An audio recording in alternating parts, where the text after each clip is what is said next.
Hello.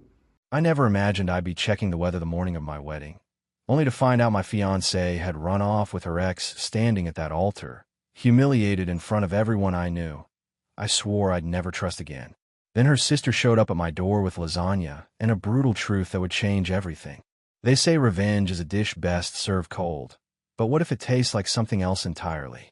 What if the wrong sister said yes the first time? My name is Jay Floyd. I'm 34 years old.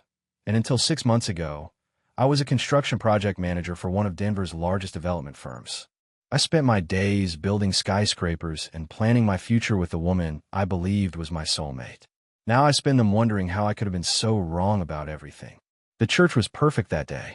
Light streamed through stained glass windows, casting colorful shadows across rows of white wooden pews filled with friends and family. My best friend Mark stood beside me at the altar, occasionally patting my shoulder and making jokes about how I was finally being domesticated. I barely heard him. All I could think about was Amber walking down that aisle toward me. 2 o'clock came, then 2:15. The string quartet had cycled through their repertoire twice. The whispers started around 2:20. By 2:30, my mother was squeezing my father's hand so tight his knuckles had turned white. Amber's parents kept checking their phones, confusion and embarrassment fighting for dominance on their faces. "I'm sure she's just having dress issues," Mark whispered, but the confidence in his voice was fading. At 2:35, my phone buzzed in my pocket. Every head in the church turned toward me as I pulled it out, hoping against hope. The text message was 3 lines. "I can't go through with this. I'm so sorry. Please don't try to find me." I read it twice, certain I'd misunderstood. Then a cold feeling spread through my chest as reality hit me like a sledgehammer. I showed the phone to Mark, whose face fell. "What do I do now?" I whispered, feeling like I was floating outside my body. "You tell them," he said quietly. I turned to face the room full of expectant faces, my throat suddenly dry. "I apologize to everyone who came today," I said, my voice sounding strangely steady to my own ears. "But there won't be a wedding. Amber isn't coming." The collective gasp seemed to suck all the oxygen from the room. People started whispering, some standing up, others looking away in secondhand embarrassment. Amber's mother burst into tears. Her father pulled out his phone, presumably trying to call her. As people began awkwardly filing out, offering condolences like I'd experienced a death, only one person actually approached me directly. Haley Vargas, Amber's younger sister, pushed through the departing crowd and grabbed both my hands in hers. "Jay, I'm so sorry," she said, her eyes filled with genuine concern, unlike the pitying glances from everyone else. "This is unforgivable. What can I do?" I couldn't answer her then. I just shook my head and walked out, leaving behind the flowers, the cake, and the life I thought I was about to begin. My bride had left me at the altar, and in that moment, I couldn't imagine ever recovering from the humiliation and heartbreak of that day. The week after the wedding, that wasn't is still a blur. I drove straight from the church to a liquor store, then locked myself in my apartment. Mark showed up that night, took one look at me sprawled on the couch with a half-empty bottle of whiskey, and promptly confiscated my car keys. "This isn't the way, man," he said, pouring the remaining liquor down the sink despite my protests. I snapped at him, but he didn't take the bait. He just ordered pizza, put on a football game, and sat with me in silence. By morning, reality was waiting for me with a pounding headache. I took a week off work, something I'd never done before. When I returned, I threw myself into the job with a vengeance, arriving earliest and leaving last. I lost 15 pounds that first month. The pitying looks from coworkers were almost worse than the heartbreak. Nobody had heard from Amber. She'd vanished, her social media accounts suddenly private. Her parents were as blindsided as I was. They'd called multiple times, her mother crying, her father gruffly apologizing for something that wasn't his fault. "She's made a terrible mistake, Jay," her father had said. "We thought of you as a son already." I couldn't bring myself to return their calls after a while. Every conversation just reopened wounds that were trying desperately to heal. Then one evening, about 3 weeks after the disaster, my doorbell rang. I almost didn't answer it. I'd been avoiding everyone, turning down concerned friends, ignoring my mother's increasingly worried texts. Haley Vargas stood there, holding a casserole dish and wearing a determined expression. "You look terrible," she said. pushing past me into the apartment. "Thanks," I muttered, self-consciously running a hand through my unwashed hair. "When's the last time you ate something that didn't come out of a microwave?" She pulled the foil off the dish, releasing the smell of homemade lasagna. My stomach growled audibly. She moved around my kitchen with surprising familiarity, finding plates and forks.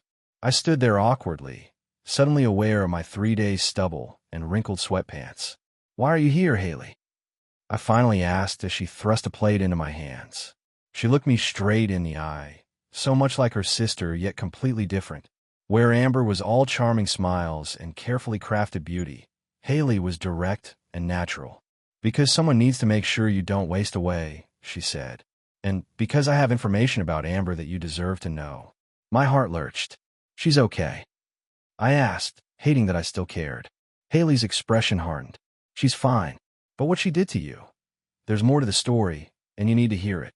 I sat across from Haley at my kitchen table, the lasagna half-eaten as my appetite vanished. She was fidgeting with her napkin, avoiding my gaze. Whatever she was about to tell me, it wasn't good. "Just say it," I finally said, bracing myself. Haley took a deep breath. "Tyler Davis. That's why she left." The name hit me like a physical blow. Tyler was Amber's ex from before we met. The toxic relationship she claimed to have escaped. The guy she swore was behind her. What about him? My voice sounded hollow. "She never stopped seeing him, Jay." Haley's eyes met mine, full of regret. "The whole time you were together, she was still involved with him." I pushed away from the table. "That's impossible. We lived together for over a year. We were planning a life." "She was living a double life," Haley said quietly. "Most of those business trips, she was with him. Those girls' nights, often with him." My mind raced through every suspicious moment I dismissed. Late-night texts she'd hide from me. The unexplained weekend conferences. How she'd sometimes come home with a different energy about her. I trusted her completely, ignored the warning signs. "How long have you known?" I demanded, anger rising. "I suspected for a while. Confirmed it a month before the wedding." Shame crossed her face. I confronted her, told her she needed to come clean or call it off. She promised she would end things with Tyler. I laughed bitterly. Well, she certainly ended things with someone. "I never thought she'd wait until the actual wedding day," Haley said, her voice breaking. "I'm so sorry, Jay. I should have told you sooner." I slammed my fist against the counter, making us both jump. "Damn right you should have. Do you have any idea what it's like standing there like an idiot while everyone looks at you with pity?" Haley flinched but held her ground. "You're right to be angry. I deserve it." My anger deflated as quickly as it had risen. It wasn't Haley's fault. She wasn't responsible for her sister's actions. "Where is she now?" I asked, not sure why I even cared. "With him, last I heard. They left town together right after." She trailed off. "After she dumped me at the altar," I finished flatly. Haley nodded. "Miserable. Dad's furious. Mom's heartbroken. No one in the family can believe she did this." She hesitated. "They were just as blindsided as you were. They loved you, Jay. Still do." I rubbed my face, suddenly exhausted. The truth was both devastating and liberating. At least now I knew it wasn't something I'd done or failed to do. Amber had been living a lie our entire relationship. "Why are you telling me this?" I asked. "Why come here?" Haley looked at me steadily. "Because you deserve the truth. And because I couldn't stand seeing you blame yourself when she's the one who betrayed everything." I studied her, seeing sincerity in her eyes that I'd always thought I saw in Amber's. How had I been so wrong about one sister and never noticed the character of the other? "Thank you," I said finally, "for the truth. And the lasagna." A small smile touched her lips. "It's the least I could do." "No," I said, realizing something important. "The least would have been nothing. Like everyone else did." After the night Haley revealed the truth about Amber, something changed between us. She started stopping by regularly, usually with food, claiming she was in the neighborhood or had made too much pasta. We both knew these were excuses, but I didn't call her on it. Truth was, I looked forward to her visits. Unlike others who walked on eggshells around me, Haley treated me normally. She didn't offer platitudes or try to set me up with her friends. She just provided company when the silence in my apartment grew too loud. "You need to get a hobby," she announced one evening, surveying my Spartan living room. "Something besides working yourself into the ground." "What do you suggest?" "Knitting?" Stamp collecting. I roll my eyes. How about rock climbing? She pulled out her phone, showing me a local gym. I go twice a week. It's great for getting out frustration. That's how I found myself the next day, strapped into a harness, staring up at a wall that seemed impossibly high. You sure about this? I asked as Haley expertly checked my equipment. Scare Floyd. She grinned, challenging me. I'd always been competitive. Lead the way, Vargas. To my surprise, I loved it. The physical challenge, the focus required, the way it emptied my mind of everything except the next handhold. By the end, my muscles screamed, but my head felt clearer than it had in months. Told you, Haley said smugly as we left, both sweaty and exhausted. Rock climbing became our thing. Twice a week, we'd meet at the gym, then grab dinner after. I found myself looking forward to those evenings, planning my work schedule around them. Mark noticed the change in me. You seem better, he commented one day on the construction site. I am better. I realized it was true. The constant ache in my chest had dulled. I no longer checked my phone hoping for a message from Amber. I was sleeping again. One night, after climbing, devouring burgers at a local dive, Haley asked the question nobody else dared. Do you still love her? I considered deflecting, but owed her honesty. I loved who I thought she was, I said finally. But that person didn't exist. Haley nodded, understanding. Do you hate her? Tried to, I admitted. But hate takes energy I don't want to waste on her anymore. Good answer. She stole one of my fries. Too many people get stuck there. I watched her, realizing how much I'd come to value her friendship. There was something steadying about Haley, a genuineness Amber had always lacked. Must be weird for you, I said. Hanging out with your sister's ex-fiancé. She shrugged. Ex-almost brother-in-law, she corrected. And no, not weird. Unless. She hesitated. Unless it's weird for you, because I'm her sister. I shook my head immediately. You're nothing like her, Haley. That's become very clear. Her eyes met mine, something unspoken passing between us. For a brief moment, I felt a strange shift in the atmosphere. Then she smiled and stole another fry, breaking the tension. Good, because you still owe me a rematch on that blue route. As we walked to our cars later, Haley hesitated before getting into hers. Jay, she said, suddenly serious. I need you to know something. I'm not here out of pity or guilt. I genuinely enjoy spending time with you. The simple honesty in her voice caught me off guard. I know, I said. Same here. She nodded, relieved. See you Thursday then. Wouldn't miss it. Driving home, I realized something startling. For the first time since the wedding day, I had gone an entire evening without thinking about Amber at all. Instead, my thoughts had been filled with her sister, Haley's laugh, her competitive spirit, the way her eyes lit up when she reached the top of a difficult climb. I wasn't sure what that meant, but it felt like an important step forward. 2 months after the wedding, that wasn't. I was back in the rhythm of life. The Henderson project was ahead of schedule, largely due to my relentless work ethic. My boss had even hinted at a promotion. I dropped the weight I'd lost and gained muscle instead, thanks to rock climbing with Haley 3 times a week now. One Friday evening, I was halfway up a challenging route when I heard a familiar voice below. Still climbing like an amateur, Floyd? I looked down to see Mark grinning up at me. Beside him stood Amber's father, Robert Vargas. My concentration broke. My foot slipped, and I dangled from one hand 20 feet up. Instead of panicking, I controlled my breathing, found my grip, and continued climbing. I finished the route, then rappelled down to face them. Mr. Vargas, I said, extending my hand. Didn't expect to see you here. Call me Robert, son. And Haley mentioned you two climb here. His expression was apologetic. I hope it's all right that I came. Mark sensed the tension. I'll check out the equipment, he said, stepping away. Robert's weathered face showed strain. Haley tells me you're doing well. I'm glad. I nodded, unsure what to say. This man had almost been my father-in-law. I wanted to apologize again, he continued. What Amber did was unforgivable. It wasn't your fault, I said firmly. She's asked about you, he said cautiously. She and that worthless boyfriend are on the rocks. And suddenly she remembers what she threw away. A month ago, this would have affected me. Now, I felt nothing but pity for Amber. I've moved on, I said simply. Robert nodded approvingly. Good man. I told her as much. He hesitated. I also told her you've been spending time with Haley. That caught me off guard. We're friends, I said quickly. Are you? His eyes were knowing. Because my younger daughter lights up when she talks about you. And that's something I never saw with Amber. Before I could respond, Haley appeared, surprised to see her father. After he left, she fixed me with a suspicious look. What did he say to you? Nothing important, I lied. Ready to climb. Later that night, after dinner at our usual place, we walked to our cars in comfortable silence. Something had shifted between us, Robert's words echoing in my mind. Haley, I said suddenly, why do you really spend time with me? She stopped walking. What do you mean? Is it guilt? Pity? Obligation? Her face flushed. None of those things. Then what? She took a deep breath. I've always had feelings for you, Jay. Even when you were with Amber. The confession hung in the silence between us. I should have been shocked, but somehow I wasn't. You must think I'm horrible, she continued quickly, harboring feelings for my sister's fiancé.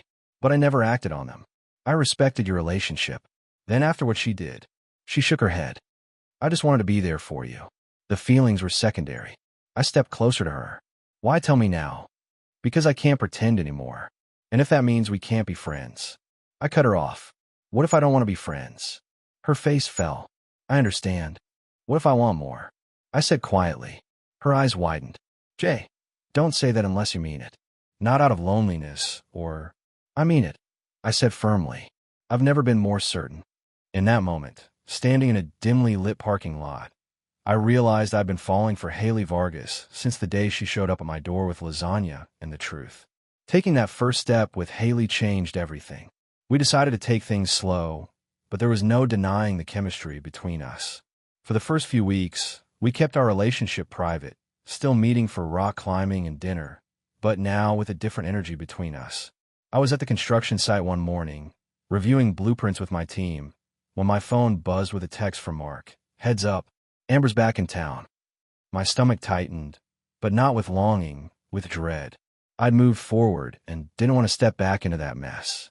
Later that afternoon, I was inspecting steel beams on the 14th floor when a site worker called up to me. Floyd, someone here to see you. I looked down and saw her, Amber, standing at the edge of the construction zone in designer heels, completely impractical for a job site. Even from this height, I could see heads turning. Amber always had that effect. I could have sent word I was busy. Instead, I secured my harness and rappelled down the side of the building, drawing admiring whistles from my crew. I unhooked my safety gear and walked toward her, aware of the muscle and confidence I'd gained in the months since she'd last seen me.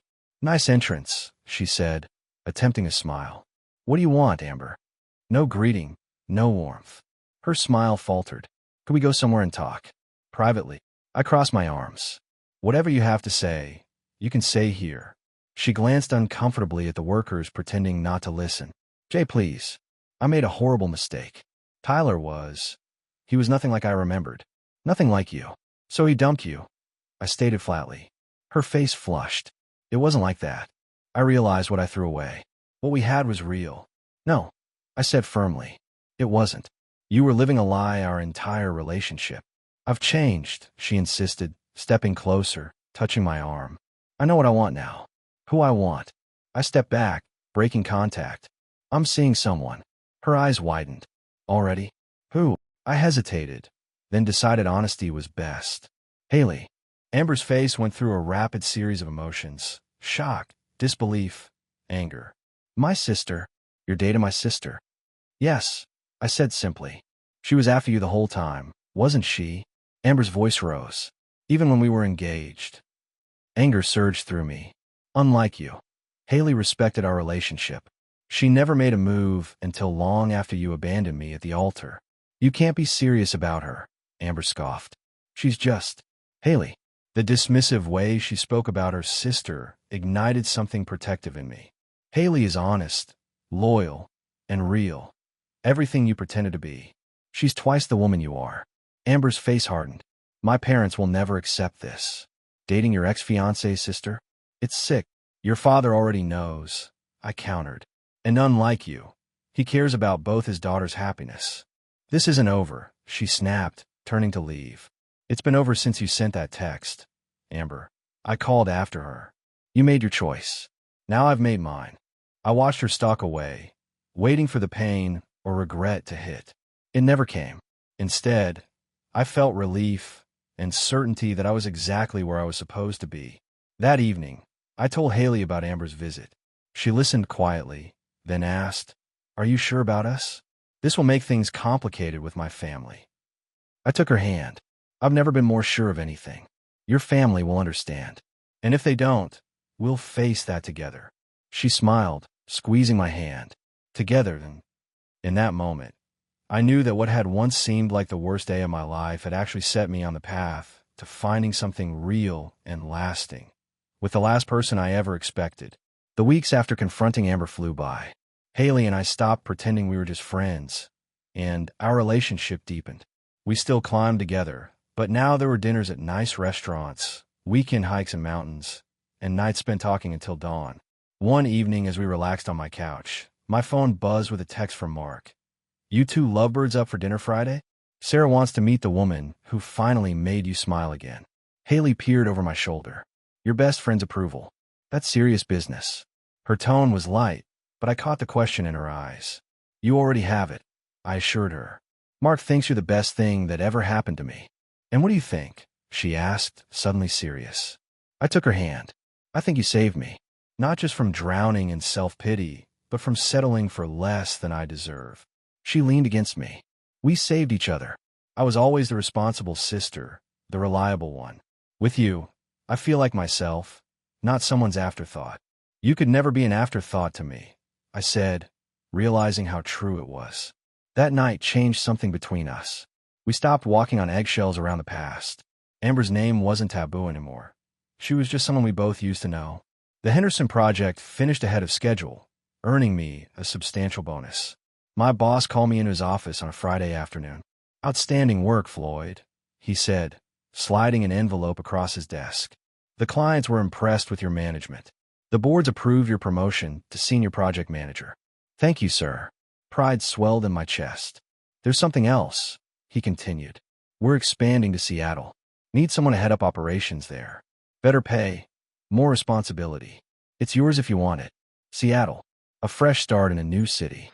6 months ago, I would have jumped at the chance to leave behind the memories of Denver. Now, my first thought was Haley.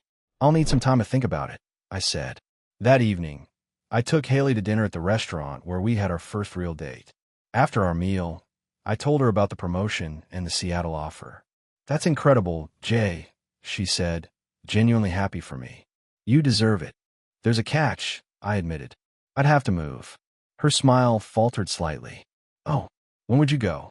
"That depends," I said, reaching across the table for her hands. "On what?" "On whether you consider coming with me." Her eyes widened. "Jay, are you asking me to move to Seattle?" "I'm asking for more than that," I said, surprising myself with my certainty. I slid out of the booth and dropped to one knee, pulling out the small box I've been carrying for days. "I know it's fast. I know people will talk, but I've never been more sure of anything." I opened the box, revealing a simple emerald ring. "Haley Vargas, will you marry me?" The look on Haley's face when I proposed is something I'll never forget. Shock, joy, and then absolute certainty as she said yes, without hesitation. We celebrated with champagne, both of us giddy with the knowledge that we'd found something real in the aftermath of disaster. Reality hit the next morning when Haley said, "We need to tell my parents." My stomach dropped. Robert and Eleanor Vargas had almost been my in-laws once before. Now I was asking for their blessing to marry their other daughter just 6 months after being left at the altar by their first. "Together," I said firmly. We drove to their restaurant that Sunday before opening hours. Eleanor answered my knock, her eyes widening at the sight of us holding hands. "We need to talk to you and Dad," Haley said. Eleanor led us to a corner booth where Robert was doing paperwork. He looked up, his expression unreadable when he saw me. "Mr. and Mrs. Vargas," I began, feeling like I was 20 years old again. "I know this is unexpected." "Not entirely," Robert interrupted, exchanging a glance with his wife. I took a deep breath. "I've asked Haley to marry me, and she said yes. We want your blessing." Silence fell across the table. Eleanor looked between us, her brow furrowed. "This is quite sudden," she finally said. "Is it because of Amber?" Robert asked bluntly. "Some kind of revenge?" "Dad," Haley protested. I raised my hand. "It's a fair question." I met Robert's gaze directly. "Sir, What I felt for Amber wasn't real because she wasn't real with me. What Haley and I have is honest. It grew from friendship when I needed one most. There's no revenge here, just two people who found each other in an unlikely way. Robert studied me, then turned to his daughter. And you're sure, Haley? This isn't about competing with your sister. I've never competed with Amber, Haley said firmly. You know that. I love Jay for who he is, not because of who once wanted him. Eleanor reached across the table, taking Haley's hand where the emerald ring glinted. It's beautiful, she admitted. Different from what Amber had. That was intentional, I explained. New start, new traditions. Robert sighed heavily. People will talk. Let them, I said. We know the truth. Amber will be hurt, Eleanor warned. Amber gave up her right to have opinions about my life when she left me at the altar, I stated, more firmly than I intended. To my surprise, Robert chuckled. Can't argue with that. He looked at his wife, some silent communication passing between them. Then he extended his hand to me. You're a good man, Jay. You always were. If my daughter loves you, and you love her, you have our blessing. Eleanor's approval came more slowly, but by the time we left, she had hugged us both and was already discussing potential wedding dates. In the car, Haley released a breath. That went better than I expected. Your father's a reasonable man, I said. He can see we're happy. She squeezed my hand. So, Seattle? If you want. Or we can stay. I'll turn down the promotion. She shook her head. No way. This is a fresh start for both of us. Besides, she grinned, I've always wanted to live somewhere it rains more than it snows. As we drove home, I marveled at how life had circled back around. 6 months ago, I thought my world had ended when I stood alone at the altar. Now I was planning a new life, a new home, and a new beginning with a woman who had been there all along.